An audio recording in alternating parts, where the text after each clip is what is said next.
Hey, good morning, Northside family. I'm out in the middle of a wilderness preserve called Cypress Creek Preserve, thousands of acres of just beautiful area, lots of critters, lots of places to hike and ride.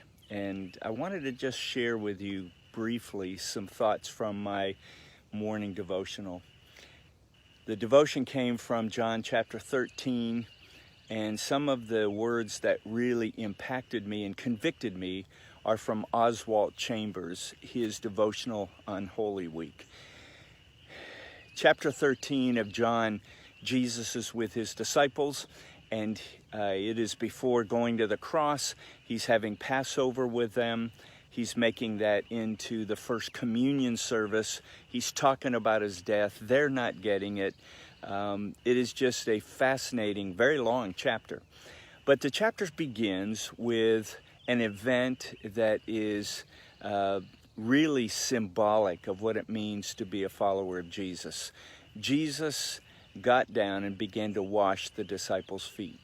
That made them very uncomfortable, and they expressed that. Peter, of course, is always the one that is the spokesman. He's always the one making the dramatic kinds of comments. And so as he objected and said, no, you really shouldn't be doing this, Jesus came back and said, if I don't wash you, you can't be a part of my team, my ministry. And so Peter said, well, then wash all of me. Give me a bath.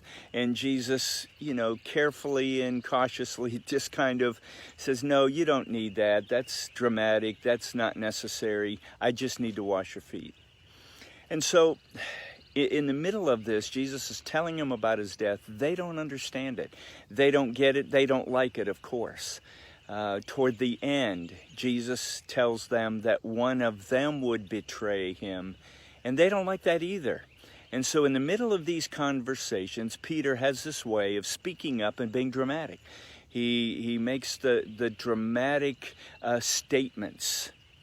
And toward the end, when Jesus is talking about going away, he was going to die and he was going to go away, and Peter says, I want to go with you. And Jesus said, you can't go with me. And Peter says, but I'm willing to die for you. And Jesus looks at him, I'm sure, with lots of compassion, but also with real honesty, and says, really, Peter? Before the cock crows, you will betray me 3 times. The chapter ends there.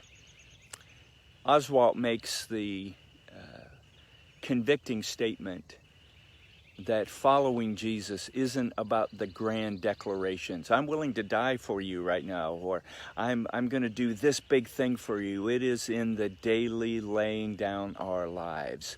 Jesus talked about a new command in the midst of this teaching, and that is that we would really love one another. He said after he washed their feet, I've given you this example of service. I want you to serve one another like that. It took a long time for them to get that. As I apply it to our life today, we are bummed out because we can't be together for Easter. Coronavirus has changed our lives, and we're not sure when it's ever going to come back. We're not sure how it's going to get resolved. But we know we can't meet together for Easter. Maybe our biggest event, our grand declaration that we are disciples of Jesus. We get dressed up and we go to church and we sing great songs and we hear a message and we proclaim that we are followers of Jesus. We can't do that. Jesus reminds us that it is in the daily laying down our lives that we are his servants and his followers, far more than the grand declarations that Peter liked to make. I could die for you today. He goes, no, you can't even stand up to a slave girl. And so we can't meet together for Easter, but we can do what's most important, and that is show our love for others. The people who may not treat us right, the people who may have ignored us, have hurt our feelings, we must love them and serve them. Jesus washed the feet of Judas, the man that he knew would betray him. And I hope you will serve Jesus by serving others today.